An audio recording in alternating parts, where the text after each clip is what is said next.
You're listening to the Let's Talk Marketing podcast hosted by me, Katya Allison.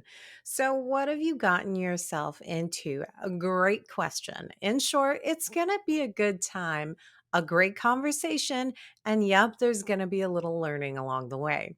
Through insightful interviews with top marketers, entrepreneurs, and thought leaders, I get to explore the latest trends, techniques, and strategies in this world of marketing. I am here to offer you engaging and informative discussions to help you stay up to date on the latest trends and take your marketing skills to the next level. I don't know about you, but I am ready to chat. Are you ready to listen? In today's episode, we are covering storytelling for brands with Evie Bickes.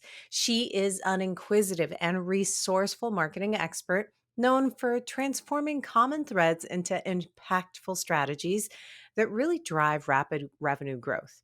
With a keen ability to dissect complex challenges, Evie thrives on uncovering the essence of a story before crafting compelling narratives. Her passion lies in collaborating with skilled professionals to architect innovative solutions, making her a driving force in simplifying the intricate world of marketing. So let's do this. Let's talk marketing with Evie. Evie, welcome to the Let's Talk Marketing podcast. I'm excited to have you on here today. Thank you. I'm so excited to be here.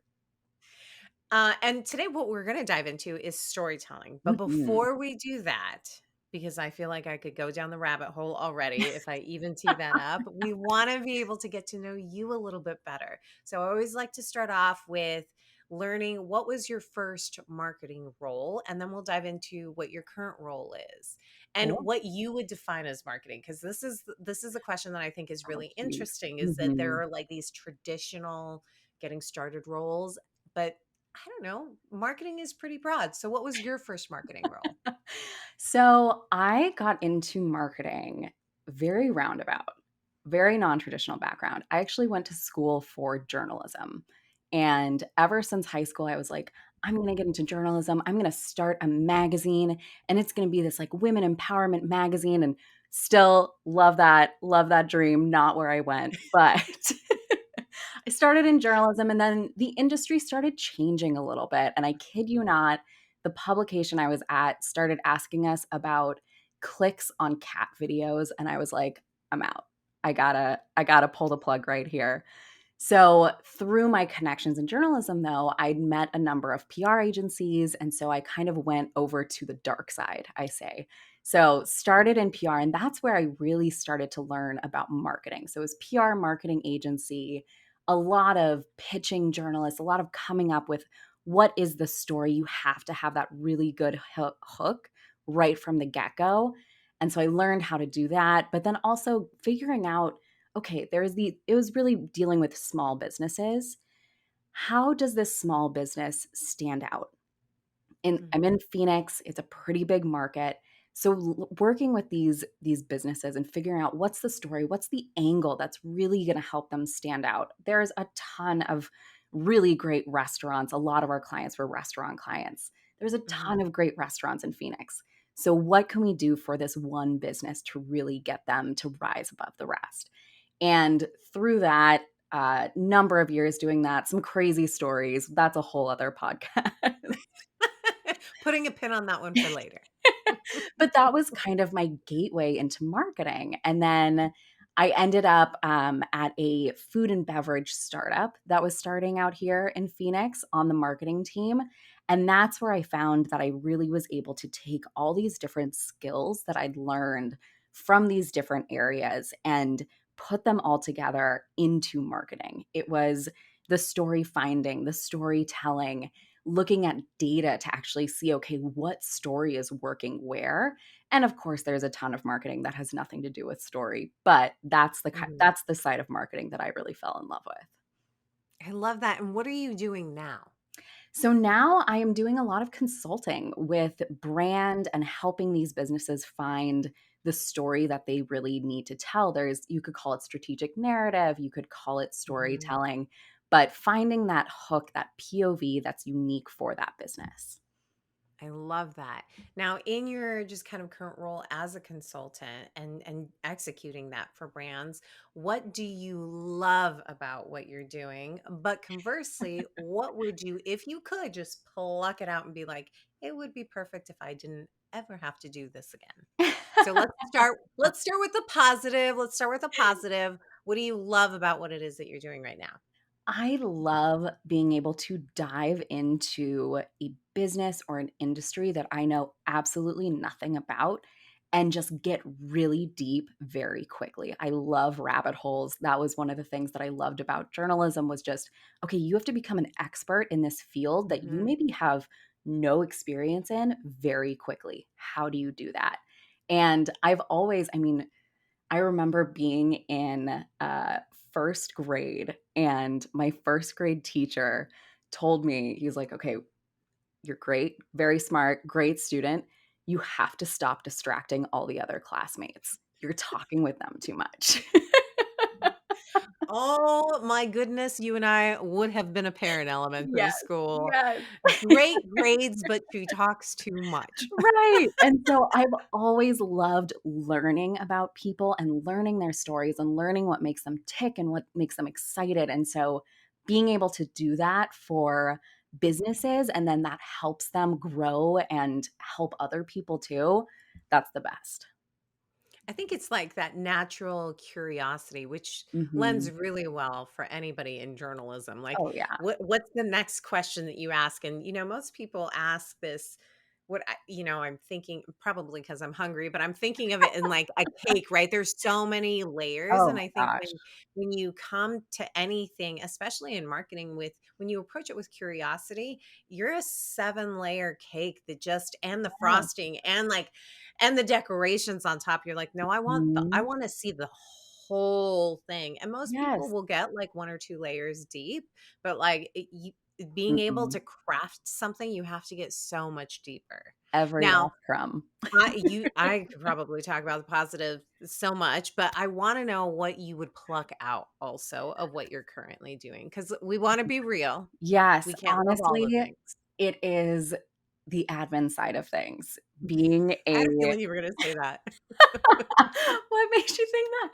No, but just I mean, I am definitely on the fuel side of marketing, so anything like I can do spreadsheets, I can be in spreadsheets, it's not my happy place, and there's just a lot of spreadsheets and tables involved in the admin side of being a solopreneur. That's so true. I think it's also and I said that I'm not surprised by it because, I'm interviewing marketers all the time on this podcast, and one of the consistent things is the admin stuff, and I think that's Mhm. probably common in a lot of jobs, but I think especially for marketing, it's a creative job. You Yeah. have to be looking for connections and ideas and inspiration sort of at all Mhm. times, and admin just kind of bogs you down. Like, what It a does. downer. But I've also met some I mean, there's such an art and a science to marketing in really every part of it, and so some of my favorite people that I've met in marketing are those people that love the complete opposite side of marketing, and it's like Yes. we join forces, and it's just like, "Ah," like Yes, I love that, the such yin a to your power duo. yang. Yes, yes. Exactly, exactly. Well, one of the things that you had mentioned that you love is being able to dive deep and become an expert Mhm. in whatever. And I think for marketing, you kind of have to do that. You have to stay up to speed for things. I'd love to know which social networks, if any at all, you don't have to, get any of this information from social networks. But if you do, which social networks do you gravitate towards for inspiration, entertainment, and education? Yeah. Are you a TikTok scroller? Like, that's the question on everyone's minds. I do not have a TikTok. It's a choice. I have to my friends will send me I respect TikTok, but that. I have to open them up in my browser like complete noob. But what I so social media, I think it's it's really those communities that I found because of Mhm. social networks that I find most inspiring and most helpful. So, things like I'll give a shout out to Dave Gerhardt's Exit 5 community, which is just amazing. And I go in there, I always have the tab open on my computer and I'm constantly just refreshing and just the conversations. And there are marketers in there from people who are just starting out to people who have been in it for years and years and they are complete experts. And so just being able to be around those people and learn and be inspired from a marketing standpoint, I definitely find Yeah. those communities really helpful. From a mindless scrolling perspective, I'm an Instagram girly. Like it tried and true. I mean, Instagram's been Yeah. around for a while. It's hard not to. I think I'm a hodgepodge of everything. I go to TikTok for entertainment and I also think for inspiration as well too, but Yeah. Instagram is really great for that. Yeah. It's All the really great for TikToks I that. see are really on Instagram. That's where I'm They at. all migrate from one or the other. Absolutely. Now, how outside of social networks, and you already mentioned a community, but I'm wondering if are there other ways that you stay up to date? Is there a newsletter? Like I said, you mentioned that community. Yes. Are there other communities? Like Yes. give us the details of that. How do you stay up to date outside of social networks? I am such a fan of newsletters, and I think it's just because I've become so addicted to my email and making sure that I have inbox 0 at all times. Oh my So, goodness. it's almost like a forcing function when that newsletter comes in, I'm like, "Well, I have to get that inbox 0, I gotta read this right now." So, that's maybe something that I should personally work on, but the newsletters that I especially love, Emma Stratton's That's Punchy. It's all about messaging and copywriting and how to create messaging that's going to be memorable. She's also just got such a great way of presenting information. Um, Caitlin, I think it's Bourgeon, honestly. I'm not sure how to pronounce her last name, but Caitlin Bourgeon, we'll link to it. Why We Buy. So she really gets into the psychology behind why people even engage in marketing in the first time. And so that is Nice. my perfect little hybrid of like science and psychology with marketing. I always say if I was going to go back to school, I'd go for psychology because I just think it's fascinating. And then the last one that I would give a shout out to is Hitten Shaw's newsletter. So he kind of does a more curated list of things that he's found that are interesting throughout the week. And so I always find something that's inspiring or educational through that. Those are 3 amazing newsletters. I'm going to subscribe after we are finished with this because I too am obsessed with newsletters. Yeah. Because I think there's not one that gives you all of the things, which is Right. okay, I think, Right. I think And I think it's marketing is good. yeah, marketing is so Yeah. broad too. It's done slightly different from B2B, B2C, D2C. There's Mhm. yeah, I have 1,012 different newsletters as well too, and it sounds like I'm going to be adding 3 more different Those newsletters. ones are my tried and true. Big fans of them. I love that. Well, are you ready to talk marketing? Let's Let's do it. talk storytelling. Yes. Now, why do you think that storytelling has become such a buzzword? Because it is a bit. I mean, I even see it in job descriptions too. We're looking for a storyteller. It's Yes. all about storytelling. But why Mhm. do you think it's become such a buzzword? And what do you actually mean by storytelling? Yeah. Short of it, I think because it works. And I think there's been this realization, especially I come from the B2B side mostly, but I think there's been this shift in B2B where it is getting more B2C or D2C, where, and I'm going to stop throwing around acronyms because that's just annoying, but where there's been this idea where once you get into business or you become a professional, all of a sudden you have to put up this wall between that and who you are outside of the office or the business as well. That's kind of how it's traditionally been. And I feel like that wall is becoming less and less rigid, where Mhm. there's this realization that, okay, just because I'm a professional or I'm working for this business, I'm still a human. And since we were kids, we are raised on stories. The very first kind of content that you're given as a kid are storybooks. And so our brains are wired to enjoy stories, to remember things better when they're in the form of a story. And they've actually done studies on this where they would list out a number of facts and actually repeat the facts over and over, and then share those facts in the form of a story. And your brain automatically remembers the story version so much better, even if you're getting the repetitive facts. So it's how we're hardwired. And so I think there's been this realization that okay, this is actually doing a service for your customers by presenting this in story form. So the short of it, I think it's becoming buzzy just because it works. It does work. And I also am a big believer, well, and there's science to back this up. So it's not just my belief that's making this happen. But, you had mentioned something about, the psychology, right? And being Mhm. able to map that back to just marketing in general. And I think storytelling does that. Yeah. You also talked about having the hook for journalism, right? Like in Mhm. journalism, you have to find the hook of what like the story is. And I think what storytelling really does a great job of is the hook being like the emotional hook, Yes. right? When Yes. you are able to make someone feel something good or bad, that's a Mhm. memory that sticks with them. They can retell it. And when you use language that is probably a little bit more technical and you're just talking about your brand in a very top level way, it's hard for people to retain it. But when you can tell them a story and they feel something from it, it sounds Mhm. so hokey when I say it out loud. In my head, it sounded much more articulate. I No, will but give it's so true, and there's again, I think there's kind of this idea that business is all logic. No, we're each human. We are emotional creatures, and even if I'm managing a multi-billion dollar budget, that'd be nice. Anyone wanna give me that? Uh, that. Sign up. yeah, where do I sign up?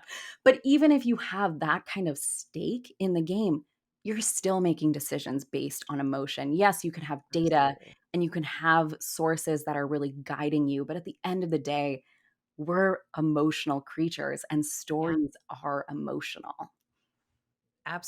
The absolutely. good ones Now, are.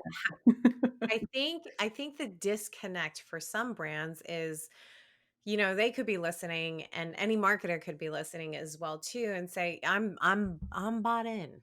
Mhm. Evie and Katya. I'm bought in. Storytelling is it.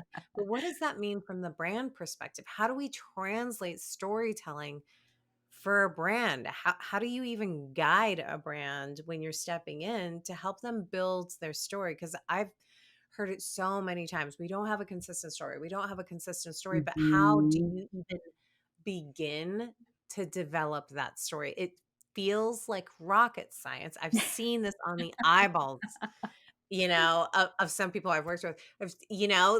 It seems like it's rocket science, but and I know that it's not. So, how do we translate that? Yeah, so I think and because storytelling has become this buzzword that people are almost starting to look at with a little bit of doubt. Like, well, what do you even mean by that? So I like to think of it the first phase of storytelling is really story finding. You have to Mm, do the research. You have to find the story that's even worth telling. And for me, that always comes back to the customer and okay. talking with the customer.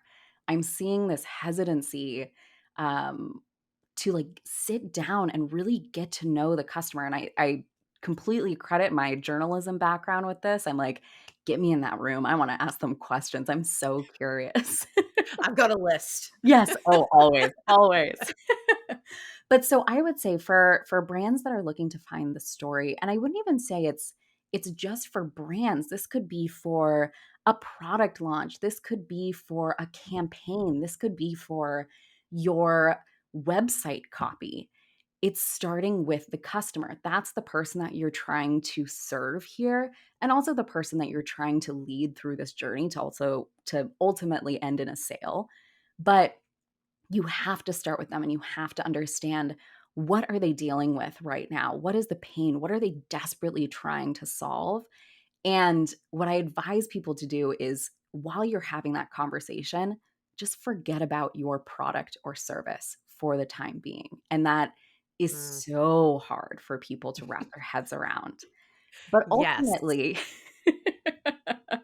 I know, I say that and people are like, "What do you mean?" That I'm trying to You're like, sell my I product. want that. Well, because, I feel like so often the focus, I mean, you have to start with people coming to you. Yeah, That's so top of funnel. But as a business, we only stay alive because of bottom of the funnel. right. So I think like Mhm. it's tough to say, okay, I just want you to table you and your brand and what you're trying to achieve. But you Right. you have to in order to suss out that story, right? Right, and what I love about that is when you get closer to your customer and you really hear the pain from them in their words, that directly translates into better converting bottom of funnel content. So when you're Mhm. looking for those moments where it's really gonna click with someone to the point where they're gonna convert, that is the most important place to be as close as possible to your customer. Yes, you wanna be broadcasting that message up at top and getting people interested so they get to that point. But that's the point where you need those subject matter experts and the Yeah. people who really understand that pain to create that engaging content that's going to help those buyers finally cross that line. So when you talk about connecting with the customers so that you Mhm. understand them, that was one thing. Tabling just for a moment your brand and where that fits into like their Yes, kind of yes. pain points.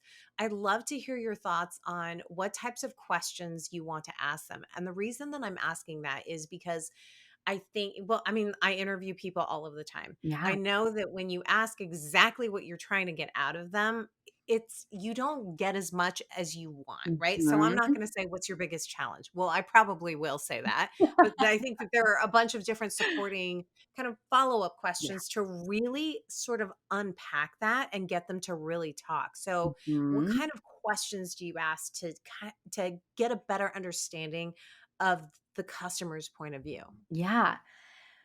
So when you're having these conversations, the first few minutes are really all about establishing trust with the person that you're Mhm. talking with. You're going to be asking them some pretty personal, kind of challenging questions later on. So building that rapport, building that trust up front is so crucial so that when you start asking those more difficult questions, it doesn't feel like an attack and they actually give you those honest answers. So I love to start those conversations talking about the person's wins or the goals that they're going after. Start them off talking about something that they're excited about, that they're proud about. And this is something that I can say, and I know it just takes practice. You have your questions, you know where you want the conversation to go, but once you start it, you have to be there in the moment. You have to be paying attention to them and picking up on things that they're saying, watching their body language. Are they leaning forward because they're really interested in something? Do they start kind of leaning back and maybe crossing their arms? That's showing, ooh, okay, there's something a little sensitive there. And don't be afraid to ask about those changes in their body language too. That's one of my Mhm. favorite things to do during these conversations. And it doesn't have to come across as an attack or anything like that, especially Or creepy, or or creepy. creepy or creepy. Oh, don't get me wrong. That you toe that line. But especially when someone leans back or they start to kinda come in on themselves, like you're getting to something very personal there, just pause and say, "Hey, I noticed a slight shift in your body language there. Can you tell me a little bit about what was going through your mind as you were talking about that?" And start to get like you were talking about the cake before, start to get down in those layers. There's always something else, and why the biggest reason that I say forget about your product or service while you're having these conversations is because you're really trying to get at that core pain or problem that they're trying to solve. Ideally, that is solvable by your product. But Yeah. if it's not, if the pain that they are really struggling with right now has nothing to do with your product or service, that is extremely valuable information for you to have now before you get too far into a process or too far into a product that just isn't validated in the market at all. I totally agree. I also love the whole putting your brand or your solution to the side because it does make me think. I don't know if anybody has ever said this, or I don't know if it's an adage or whatever it is, but it is this, like, if you're going to ask a question and you're already thinking of like your Mhm. retort, then you're not really listening. Completely. So to me, it has that same sort of sentiment when you're telling someone Mhm. like, hey, put your brand to the side. You're not truly listening if you're already trying to think of what your response is. Or how One you're of gonna weave in what you wanna say. Mhm. Yes, absolutely. Exactly. One of the things that I love to do is record those types of conversations because it allows you to be Of course, completely yes. present, Mhm. and then you can go back to it because Yes. Lord knows after every interview, I forget absolutely everything, but I'm completely in it for, 30, 45 minutes. But I Yes. think that's, could be sound advice for anybody who's like, I want to ask these questions, but I have to like remember all of these things. And then you get so busy with Right. all of like the Mhm. admin stuff of trying to have that conversation with someone, and it removes you from really being able to dive Yep. deep. Yeah, Now, and the cues that you're gonna pick up on in those conversations that are really going to color and inform the story you do tell are the things that you could so easily miss because you're writing a note, or you're all of a yes. sudden looking off camera to be typing notes or something like that, but that little, I mean, it's really the body language that is going to Yeah. cue you in on those things, and so if you're not there and you're not present, that story that could be the one for you, you could miss it. Oh, that's so true. Now, what do you think that brands often miss when it comes to telling their brand story? I think the biggest mistake that I see is trying to make it about themselves, trying to make it about the product. Mm, And another buzzword that's been floating around a lot right now is POV, a brand's point of view. And mhm. what's kind of misleading about that is your POV should be all about the customer and Yeah. what life is like before and after your product for that customer.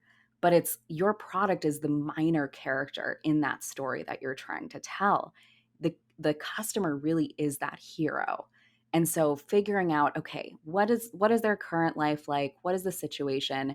What is that catalyst that's coming in that's creating some kind of change? It could be environmental, it could be the certain growth stage that the company is at. It could be um, just finally your product exists and nothing was there to solve that problem before. And even in that scenario, it's so tempting to say, oh, but this product is swooping in and going to save the Yeah. day for this customer.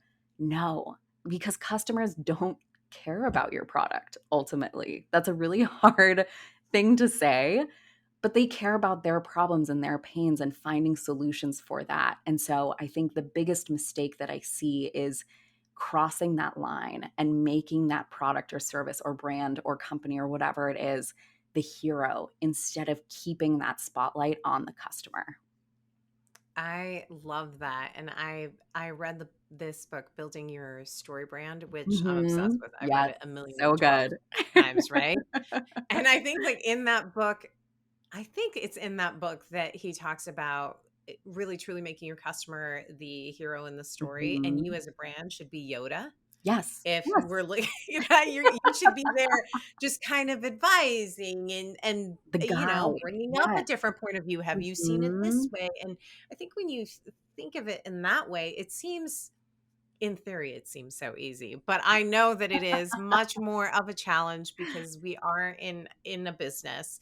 If brands Mhm. that you work with are in a business, they have to make something, and to be able to connect the dot of building or taking the time to build your brand story to ROI Yes. can be daunting. Mhm. How do you how do you connect those dots for people so that they're like, yes, I should invest the time in building my strategic narrative, building my brand story, because ultimately it is going to give me that return on investment. How do you bridge Yeah. that gap for brands that you Yeah. work with? I think so. Ultimately, it comes back to the basics. And I say this like it comes back to the customer. And yes, you're a brand, you're trying to make money. But if you aren't serving the customer, there Mhm. isn't going to be any money there. Nobody's going to be Very buying true. that product or that service. And so you have to make sure that that is aligned, that what you're doing is actually aligned with the customer that you're trying to serve, and making that customer the main focus. Like I it's almost annoying how often I say, you got to talk to the customers. You got to come back and talk to those customers. They are going to tell you, not directly. And this is kind Yeah. of where that artistry comes in, where you do have to translate some things, but they're going to tell you exactly where that ROI fits in for them, where they need that product, where they need that solution.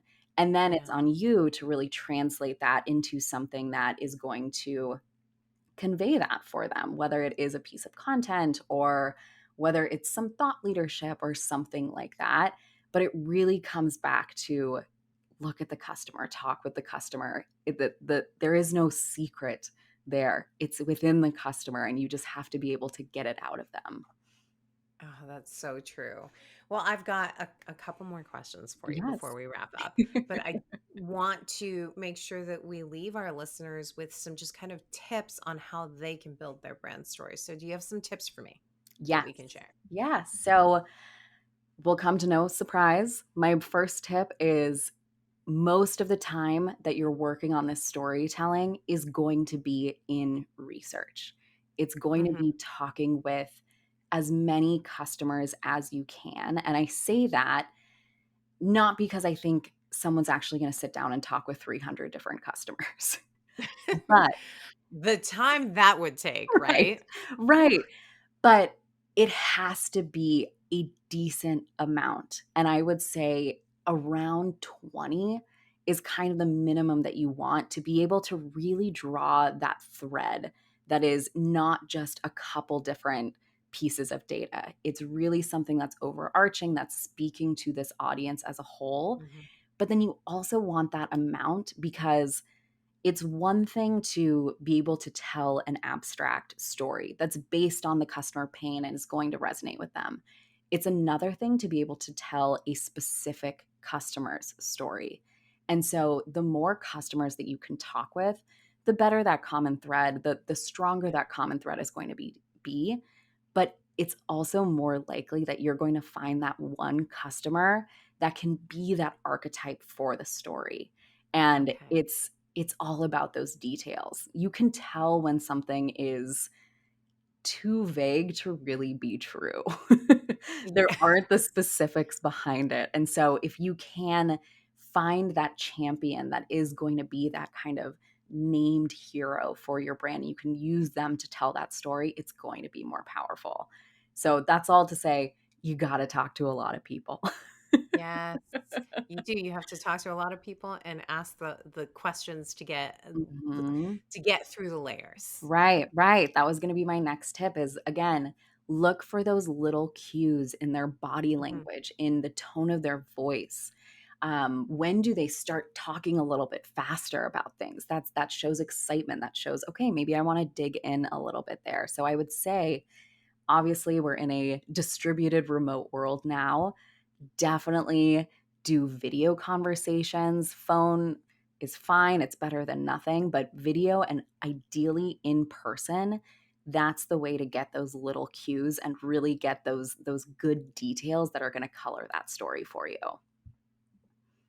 If I love that. I have a follow-up question to Yeah. that. How do you feel about surveys to customers to kind of get that number? I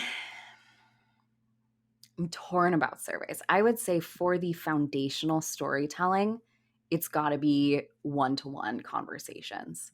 Okay. When you are working on something that is, you already have that basis, you feel like you know that pain, that customer really well, you have the language they use to talk about that pain.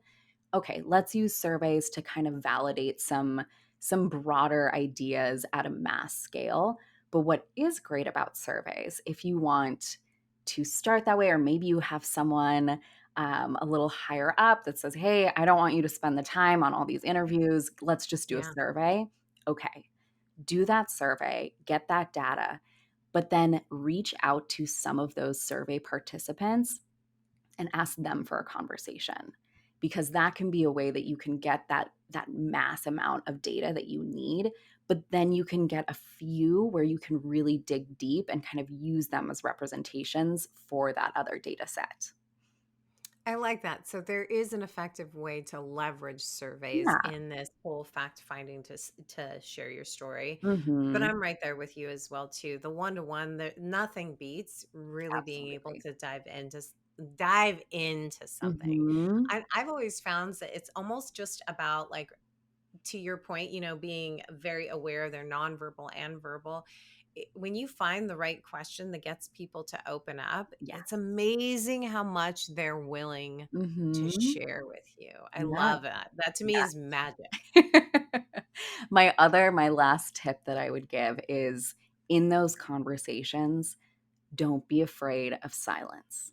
And it can be so uncomfortable, but it only takes, I think I'm going to butcher this statistic, but it's something like 4 seconds for someone to fill the silence, for someone to feel so uncomfortable that they will just start talking to fill it.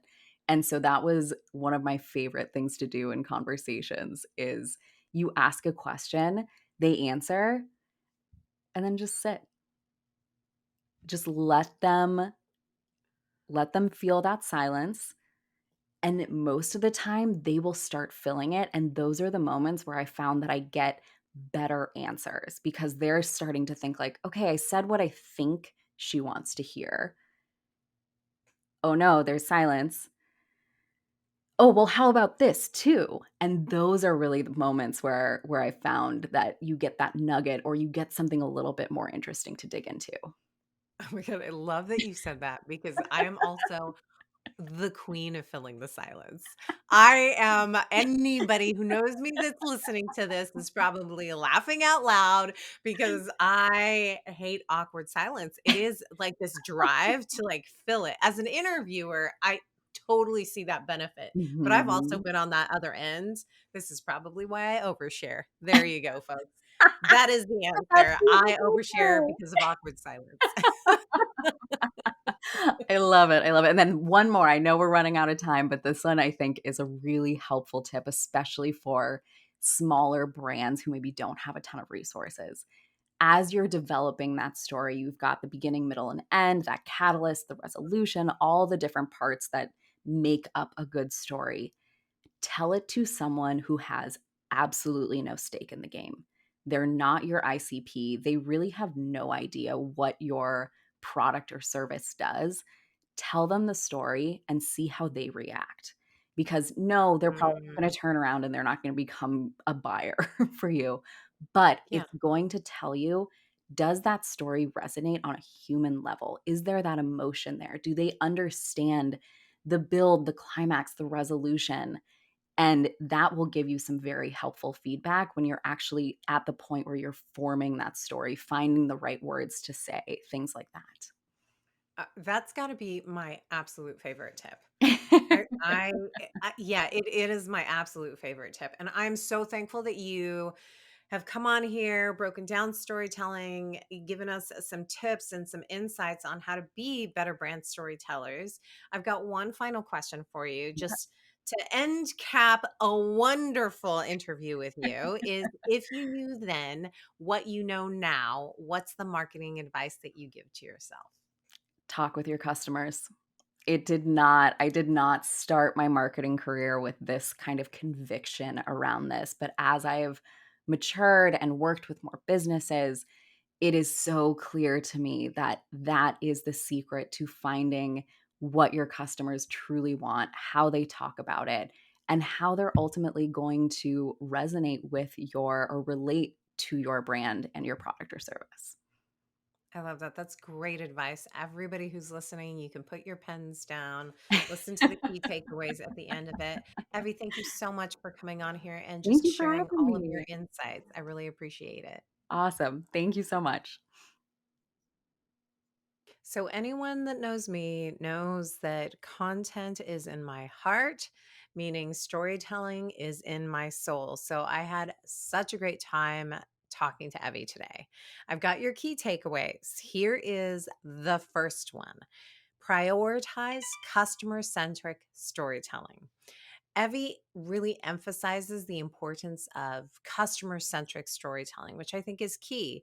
Successful brand stories really revolve around the customer as the hero, not the product or service. Marinate on that one a bit. It is not about the product or the service, it is about the customer. Engaging with customers through one on one conversations really helps uncover their pain points, emotions, and needs, which are really the foundation of a compelling narrative. And rather than focusing solely on your product, put your customers' experiences and problems at the forefront of your brand story to really create relatable and content that resonates with them. Relatable, resonating content. I think that's what I want to say. The second key takeaway: leverage conversations, and this one's a tough one for me: embrace the silence. Effective storytelling involves in depth conversations with customers where you're really listening more than you're talking. Evie suggests embracing moments of silence during these conversations and really allowing customers to share deeper insights and reveal more authentic emotions. By pausing after a question, customers may feel more compelled to provide more details in answering any questions that you have. And that really contributes to a really richer understanding of their experiences and their challenges. This approach really helps craft a more genuine and compelling brand story that, again, resonates with your audience. So take a moment, embrace the silence. That one, again, a challenge for me, but it is so true. It's everything that happens in between the question and the answer that, again, why I don't necessarily send the questions ahead of time, even when I'm, to the guests that I'm bringing onto the show. I always tell them it's a conversation outline. This is where I'd love to take it, but let's see where it goes. And the final key takeaway: test your story on outsiders.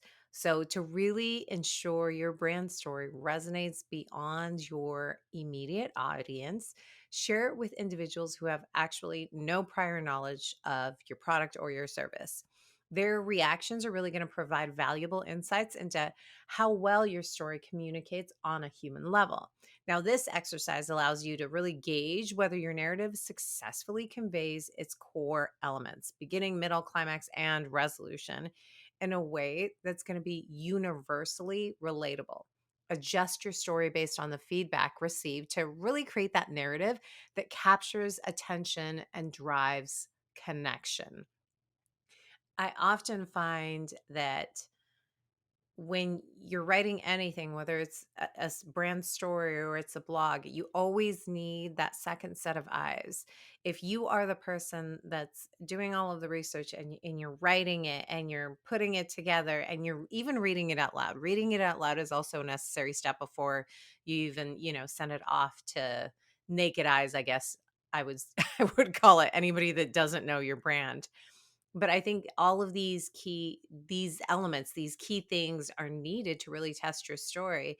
It's really seeing, do they have that understanding? When you're the person that's doing all of the things, you're so into it, your brain is like it already knows what you want to say. So you're less likely to catch potential areas of really making it even better. So, what insights did you gain from this episode? Do you feel like you can tell any story? I'd love for you to share your insights with me by reaching out via LinkedIn, Katya Allison, or post it in a review if you listen to the podcast on Apple Podcast. Reviews help. Please, please, please post a review. I am not beyond that many pleases, by the way. A special thank you to my podcast producers, the amazing team at Content Allies. Check out the episode page to learn more about Evie and how you can get in touch with me as well. Thank you so much for spending your time with me today. Until next time, may the conversation flow, the laughter linger, and the outlook remain optimistic but grounded in reality. This is Katya signing off.